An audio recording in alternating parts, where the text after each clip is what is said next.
Siku zote pesa huwa zinaenda mahali sahihi. Kama wewe leo haujaamua kuwa mtu sahihi, basi pesa haziwezi kuja kwako kamwe.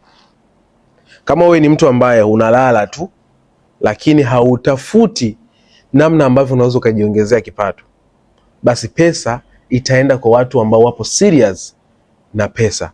Haitokuja kwako wewe ambaye haupo serious na pesa.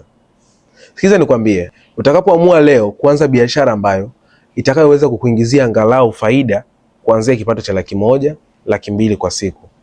Na hii biashara haikuhitaji wewe sana, inakuhitaji tu uweze kuwa na muda angalau wa masaa 2 kwa siku, masaa 3, 4 na kuendelea. Kama unajua kwamba hii biashara unaweza kaifanya na unapata masaa hayo kabisa kwa siku, na nadhani hii biashara inaweza kukufaa, unaweza kuchukua namba zangu hapo kwenye profile unitafute ili nikuelekeze na namna gani ambavyo unaweza kaanza biashara hii kisha kaingiza kipato kama hicho.